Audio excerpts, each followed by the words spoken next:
Imagine this. It's the dead of night somewhere in southern Russia.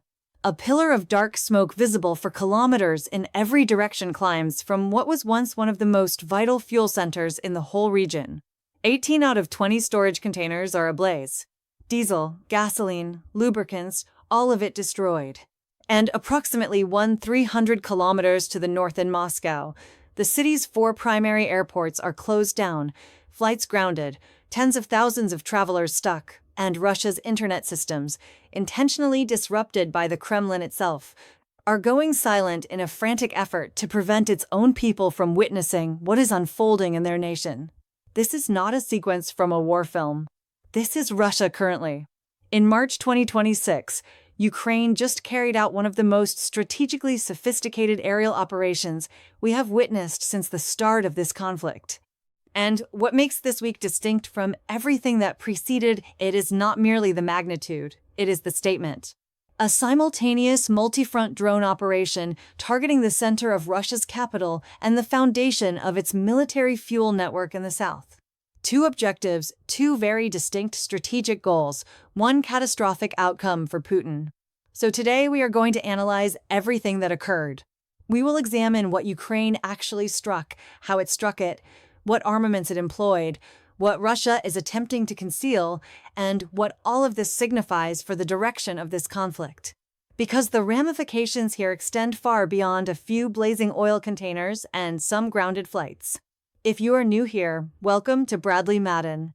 And if you have been following for a while, you know that we do not merely cover the headlines. We go further. So, make sure you are subscribed to the channel and have notifications activated because this story is still unfolding and we will be informing you as fresh information arrives. Let's dive in. We need to begin with Moscow because that is where Ukraine delivered its most psychologically significant strike. According to Moscow Mayor Sergei Sobyanin posting on Telegram, over the span of a single weekend, from Saturday, March 14th through Monday, March 16th, air defense units neutralized approximately 250 Ukrainian UVs on their trajectory to Moscow and on the secondary approach toward the capital. 250 drones in roughly 48 hours. That is not a strike. That is a sustained campaign. Reuters validated the scope of the operation, reporting that wave after wave of long-range drones had been sent racing toward Russia's capital in what constitutes one of the biggest aerial operations against Moscow since the onset of the full-scale conflict. And according to TASS, Russia's own state media news outlet, the operation was the biggest single drone offensive on the capital since the start of 2026. Let's place that figure in perspective. A year prior, in March 2025, Ukraine executed a comparable strike against Moscow. Russia asserted 91 drones were intercepted in and around the capital and 3 individuals were lost in the suburb of Domodedovo. That operation was already deemed extraordinary. What Ukraine just accomplished is nearly 3 times bigger, and according to Russian officials, it resulted in 0 losses, which, given the magnitude of the operation, should prompt some very significant questions about what Russia is and is not revealing to us. But before we address that, let's discuss what Ukraine actually directed at Moscow. According to coverage from the Kiev Post, referencing the Russian military commentary Telegram channel, Shot, Ukraine utilized its FP-1 drones in this operation, dispatching them in synchronized waves of 8 to 10 units at a time. And if you have not learned of the FP-1, you're about to comprehend why this drone is transforming the dynamics of this conflict. The FP-1 is produced by a Ukrainian defense firm called Firepoint. The company did not exist as a defense producer before the full-scale conflict. Its creators were a film location scout, an IT entrepreneur, and a concrete business owner.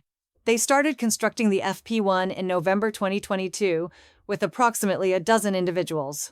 Today, according to Army Inform, referencing a March 9th conversation with Firepoint co-founder and chief engineer Dennis Stylerman, the company is manufacturing approximately 200 of these drones every single day. And Stylerman was forthright when he stated, and we are citing him here, right now, we steadily produce about 200 aircraft per day, and we can very rapidly double or triple these volumes. Let that register. 200 long-range drones per day with the ability to triple. Now, let's discuss what this drone actually represents, because the specifications are remarkable for what it costs. The FP-1 is a propeller-powered single-use strike drone with a maximum recorded range of 1,600 kilometers. That positions Moscow comfortably within reach from Ukrainian-held territory.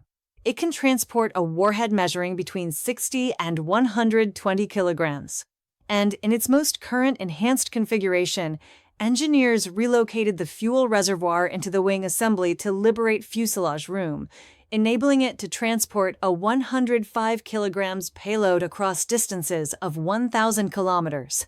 Each unit runs approximately $55,000. For reference, Russia's Iranian-engineered Shahid drone was calculated to cost roughly $193,000 per unit back in 2023. Ukraine is reaching Moscow with a drone that costs under one-third of what Russia spends for its own long-distance weapon, and the fabrication is intentionally economical.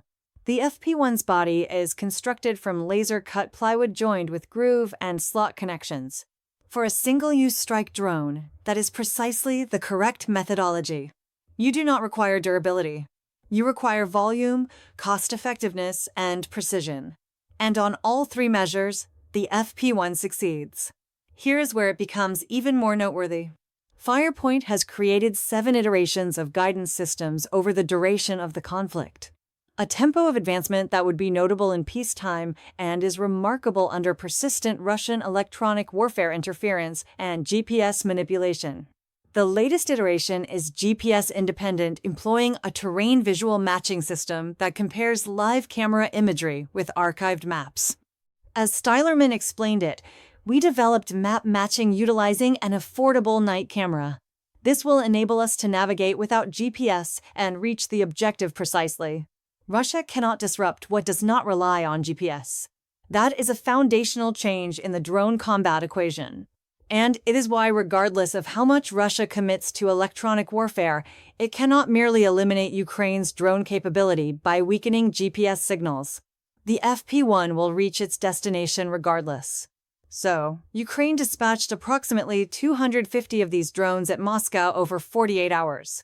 Russia states it eliminated them all. And here is where we must be transparent about what we do and do not understand.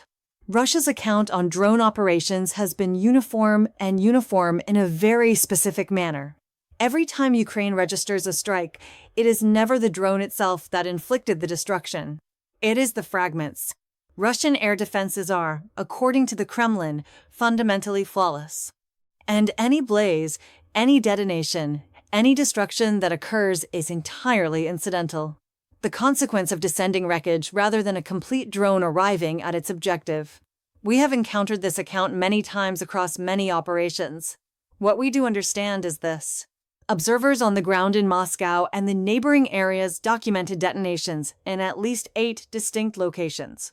The Troitsky Administrative District, Podolsk, Domodedovo, Dubna, Mozhaysk, Istra, Zvenigorod, and Narofominsk.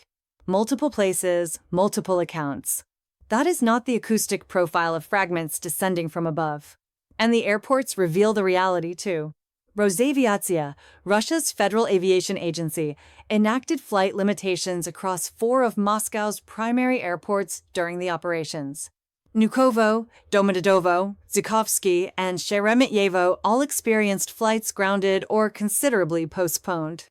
Only Vnukovo ultimately resumed to anything approaching standard functioning during the operation. Dozens of flights were affected. Thousands of travelers were left waiting. Now, Russia can restrict recordings of detonations. It can direct its media to minimize loss figures. It can inform its population that air defense was flawless. But it cannot rationalize mass airport shutdowns without the typical Russian grasping precisely what triggered them.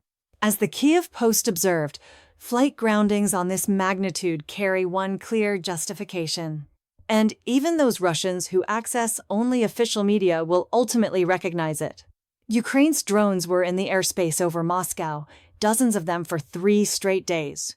We observed something similar in July 2025 when a large drone operation against 10 Russian cities resulted in approximately 2,000 flights being postponed and another 485 being grounded entirely. Approximately 43,000 tickets had to be reimbursed. That is taxable revenue that the Kremlin cannot gather. It is financial disruption on top of military disruption. And every recurrence of this pattern magnifies the expense. But the airports are not the sole sign that Russia is urgently attempting to manage the story around this operation. Two additional things occurred concurrently, and neither of them is a happenstance. The first is Telegram.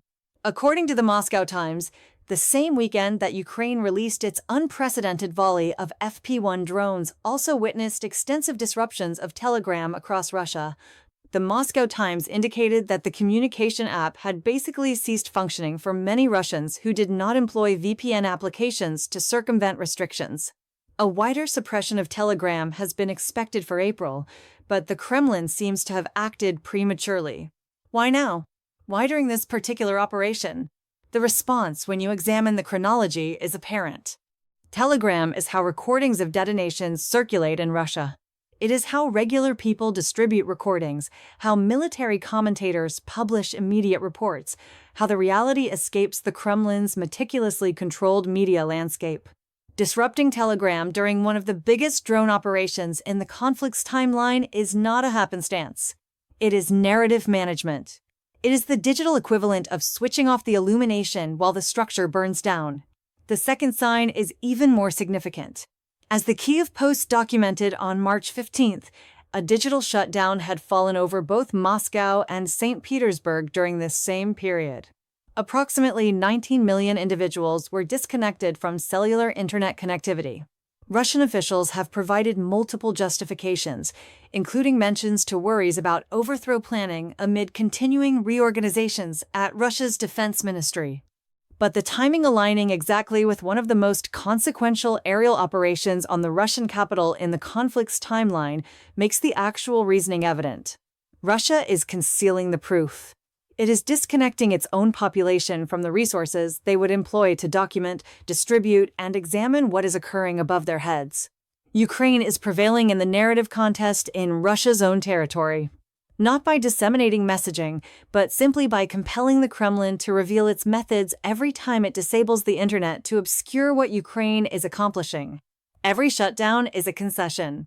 And that returns us to what our viewing community wants to witness. If you want examination like this on every significant event as it occurs, subscribe to Bradley Madden and press the notification bell. We examine this conflict with the thoroughness it requires. Now, while the Kremlin was rushing to manage the story in Moscow, something far more concrete was occurring 2,300 kilometers to the south. And this is where the strategic brilliance of Ukraine's dual-front operation truly becomes evident. Krasnodar Krai is Russia's southern fuel and supply foundation. The territory sits near the Black Sea, adjoins occupied Crimea, and functions as the chief fuel distribution network for Russian troops engaged in southern Ukraine. As the Kyiv Post characterized it, oil facilities in Krasnodar Krai essentially operate as refueling stations for Russian forces on the southern front. Eliminate the refueling stations, and you do not merely achieve a symbolic triumph. You produce what specialists have characterized as a potential fuel shortage directly at the combat zone. Ukraine has recognized this for some period, and over the preceding week it has methodically dismantled Krasnodar Krai's energy systems in a manner that has been organized, persistent, and ruinous. Let's review the chronology. On March 10th and 11th, Gazprom confirmed that Ukrainian troops targeted the Russkaya Beregovaya and Kazakya compressor facilities, which deliver gas through both the Turk Stream and Blue Stream pipelines. All three are situated in Krasnodar Krai.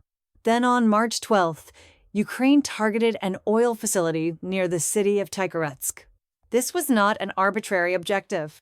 The Tykhoretskaya linear production and distribution station is one of the biggest oil transfer centers in all of southern Russia, functioning as a vital junction in Transneft's pipeline system. Then on March 15th, Ukraine targeted the same Tykhoretsk installation again twice in 3 days on the identical facility. The communication was unambiguous. Ukraine will continue returning until this installation can no longer operate. And then in the first hours of March 16th, concurrent with the continuing Moscow drone operation, Ukraine targeted again, this time in Lavinsk, a municipality about 500 kilometers from Ukrainian-held territory. The objective was the Yugneftprodukt oil facility in the municipality's northern commercial district, one of the biggest fuel storage installations in the whole Krasnodar territory. For drones reached it, according to contacts in the Russian emergency departments referenced by Astra. And what ensued was a devastating fire spanning an area of 3,000 square meters. By the subsequent morning, 18 of the facility's 20 storage containers had burned. 9 gasoline containers, 9 diesel containers, 7 fuel carriers. The installation, which had contained 9,000 cubic meters of fuel and provisioned Krasnodar, Stavropol, Rostov, and Adygia, halted activities completely. No losses were documented in Labansk, but the Yugneftprodukt facility, one of the most critical fuel distribution centers in Russia's south, is functionally eliminated. Now, the Russian reaction followed the customary pattern. The Territorial Emergency Squad verified the blaze on Telegram, declaring a drone operation caused a blaze at an oil facility in the Labansk commercial district. According to initial reports, there are no losses. Russian authorities then included the standard assertion that air defense had actually intercepted all the drones and that it was simply fragments from those intercepted drones that caused the whole installation to erupt in a massive conflagration spanning 3,000 square meters and consuming 18 of 20 containers. We will allow you to form your own judgment about the plausibility of that account. What Euromaidan Press observed is that the Labansk operation comes at the conclusion of a complete week of Ukrainian long-range operations across Krasnodar Krai, including impacts on Armavir, 2 operations on Tykharetsk, the Afipsky oil processing plant, and structures near Port Kavkaz. Ukraine is not performing sporadic operations against available objectives. It is carrying out a coordinated effort to dismantle Russia's southern supply network. Every installation it eliminates is one fewer provider of fuel for tanks, protected vehicles, artillery, and portable air defense platforms functioning in southern Ukraine. The Atlantic Council observed in January of this year that long-distance operations represent the strongest security assurance Ukraine possesses against Russian hostility because they show to Putin and to the Russian citizenry that no section of Russia is outside Ukraine's capabilities. What we are observing in Krasnodar Krai is that doctrine implemented not merely psychologically, but with exact and ruinous physical consequences. A Russian tank that cannot replenish cannot charge Ukrainian locations. A Russian portable air defense platform that depletes fuel cannot stop the next series of Ukrainian drones. The cascading effect that Ukraine is constructing in Krasnodar Krai has immediate consequences on the battle zone, and it is materializing in actual time. And here is the wider strategic framework that links Moscow and Krasnodar Krai into a unified, integrated campaign. These are not 2 independent efforts occurring concurrently by chance. They are 2 elements of a plan engineered to produce distinct outcomes on distinct recipients concurrently. The Moscow operations are about perception. They are about showing to Putin, to the Russian leadership clustered in Moscow, and to regular Russian people witnessing flight groundings accumulate at Nukovo and Domodedovo that the conflict that Putin elected to initiate is now arriving at their threshold. Moscow has traditionally been the one municipality in Russia that Putin has labored most intensely to shield from the actuality of the hostilities. The messaging apparatus, the restriction framework, the social platform suppressions, all of it has been directed toward maintaining Moscow feeling protected and removed from the combat. Ukraine is dismantling that perception one drone formation at a time. Even if Russia is stating the facts, and every single one of those 250 drones was eliminated, Putin must now be contemplating some essential inquiries.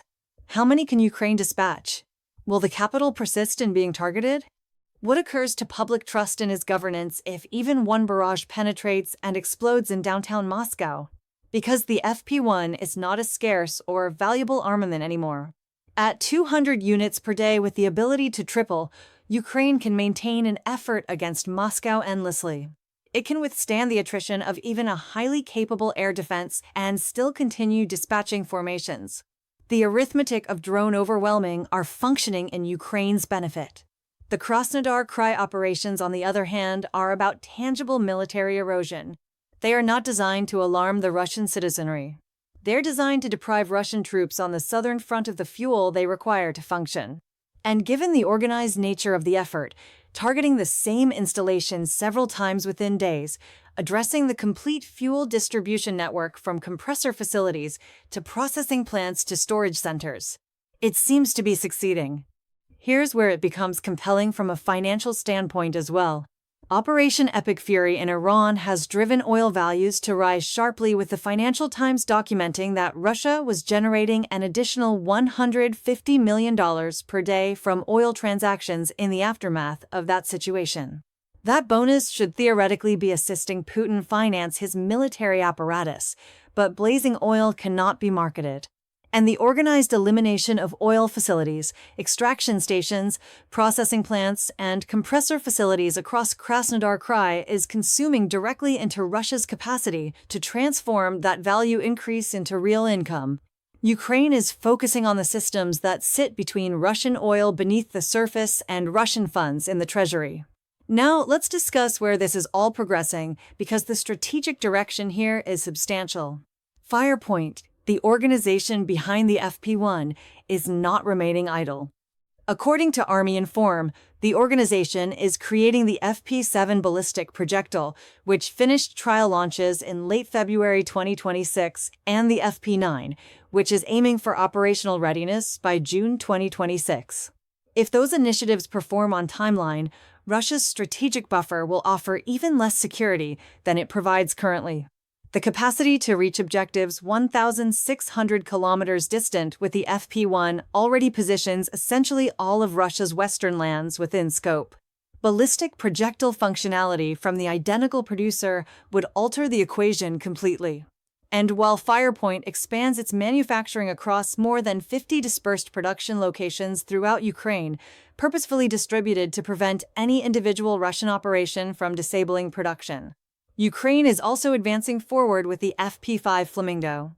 As United 24 Media documented, the Flamingo is a cruise projectile created by the same organization, reportedly transporting a warhead twice as potent as an American Tomahawk. Paired with the FP1, which can overwhelm air defenses and deplete interceptor inventories, the Flamingo would hypothetically have a smoother trajectory to its objectives. The FP1 as neutralizer, the Flamingo as concluder. This is coordinated combat at a degree that honestly was not anticipated from Ukraine's national defense sector 2 years prior. The nation that commenced the full-scale conflict dependent on Western armaments is now engineering and volume manufacturing its own ballistic projectiles. The pace of advancement, 7 iterations of guidance systems in 3 years, distributed manufacturing across 50-plus locations, GPS autonomous navigation employing terrain visual matching is remarkable by any measure. Let's additionally examine the wider international context here, because the scheduling of this effort is not random. As the Moscow Times documented, Ukraine's enormous drone campaign against Moscow this weekend aligned with peace discussions having reached an impasse, primarily due to the intensification of tensions around Iran and the Strait of Hormuz. Kremlin representative Dmitry Peskov affirmed as much when he informed journalists on Monday that American diplomats have different concerns right now and that no conclusions had been reached about where or when the subsequent session of discussions would occur. Ukraine in this setting has opted to transmit a definitive message. It will not remain inactive while diplomatic progress halts. It will employ the duration of frozen discussions to exhibit to all sides, including the United States, that its long-distance strikeability is functioning, active, and growing. Volodymyr Zelensky declared over the weekend that he wished the Trump administration would not abandon the matter of the conflict in Ukraine because of the situation with Iran. Ukraine's drone campaign is the military counterpart to that diplomatic communication. It is evidence of significance, evidence of proficiency, evidence that the conflict is not concluding on Russia's conditions.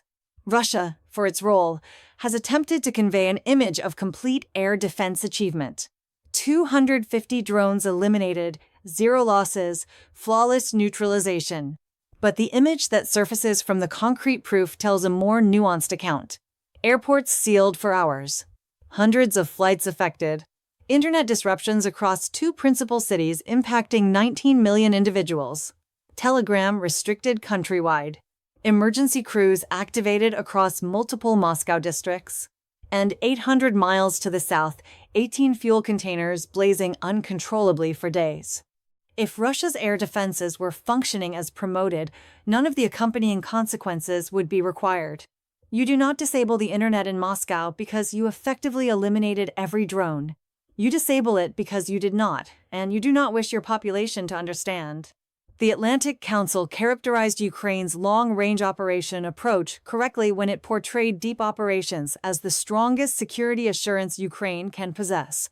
By establishing that Moscow itself is within scope, that Russia's most emblematically significant municipality is not a refuge, Ukraine shifts the mental equation for every Russian who has accepted the Kremlin's account that this conflict is limited, controllable, and succeeding. It is none of those descriptions. And the blazing facilities of Krasnodar Krai, the sealed airports of Moscow, and the purposeful internet disruptions of a regime attempting to conceal the reality all convey that account more convincingly than any official statement ever could. As for what follows next, Ukraine has demonstrated this week that it possesses both the proficiency and the resolve to sustain pressure concurrently on multiple axes deep within Russian lands at a magnitude and regularity that Russia's air defense and messaging framework is straining to manage. With Firepoint expanding to 200 drones per day and indicating the ability to triple that volume, the availability of FP1S accessible for these efforts is not going to diminish anytime soon. The Tigeretsk Center has already been targeted twice in a week. Labinsk is now functionally disabled.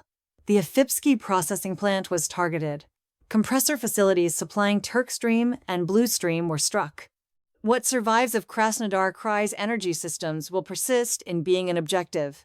And Moscow will persist in awakening to the noise of air defense platforms operating intensively, to the view of airport departure displays going empty, and to the unavailability of Telegram in the instances when its population most desires to distribute what they are witnessing. Ukraine is not merely targeting Russia's systems. It is compelling Russia to disable its own systems, its own internet, its own commercial aviation in the effort to limit the consequences. That is an approach that is succeeding, and it is only going to strengthen. We will keep you informed on every progression in this account as it develops. If you found this examination worthwhile, make sure you are subscribed to Bradley Madden and press the notification bell so you never overlook a video. Every week we dive thoroughly into the situations shaping our globe. And right now there is no account more significant than this one.